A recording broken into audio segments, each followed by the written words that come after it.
This is the Fabulous Flamingo, and it was a lifelong dream of mine since I was about 8 years old. I saw something that I thought was a motorhome made out of an airplane, but it really wasn't. We found out later on, we went back to research it.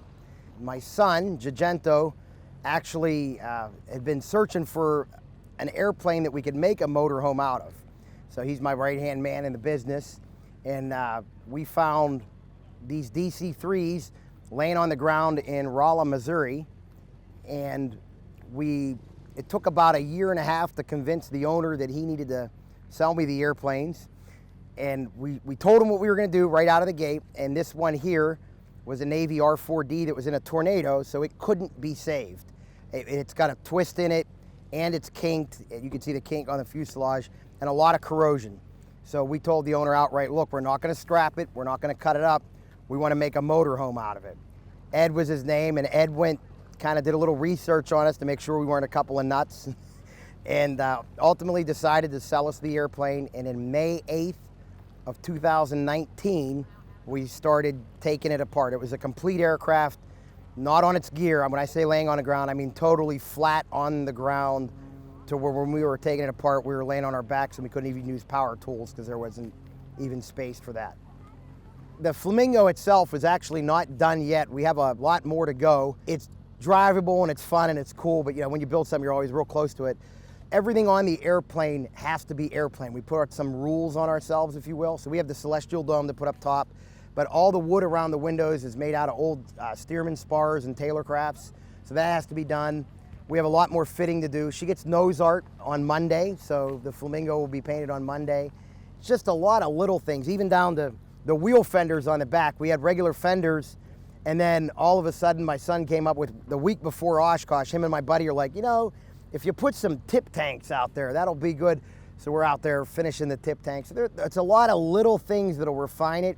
And every time we find something really cool that's airplane, we take out what we have and we make it airplane. So even where one of the beds folds down, somebody offered up a 747 sleeper suite. So we're gonna take out the bed that folds down with the table, and that's gonna be a 747, you know, the beds that fold down. So those are the little things. It's kind of like, what can we do next?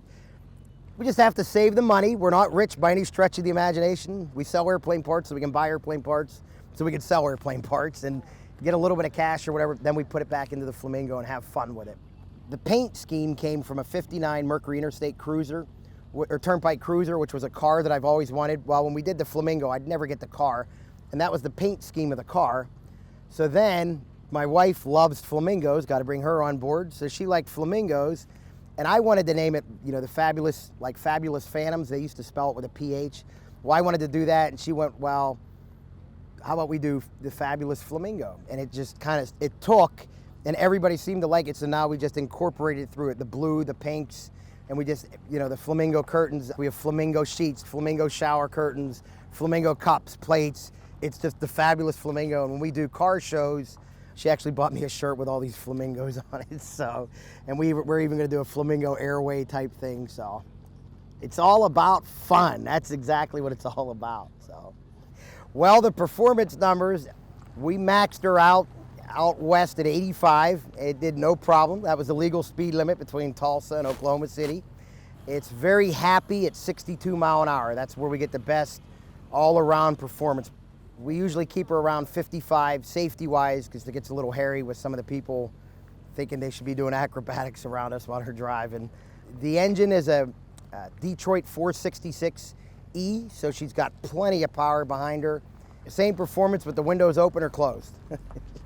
It started out as like a father-son project. You know, it was always a dream, but you know, everybody dreams of, you know, owning a Spitfire or something, and this was kind of our dream, and you don't always see them realized, and we're very blessed in the fact that we could do it.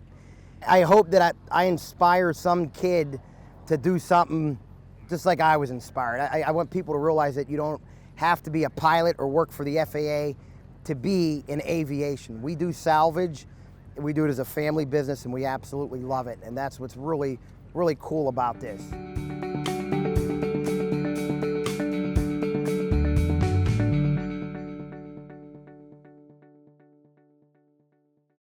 Whether you're charting a steady course or pushing for the ceiling, Hartzell Propeller has been elevating flight for over 100 years.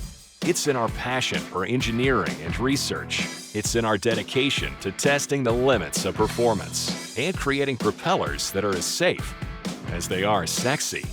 Now, together with our dedicated family of companies, we're propelling the future of aviation. We are Hartzell Propeller, built on honor.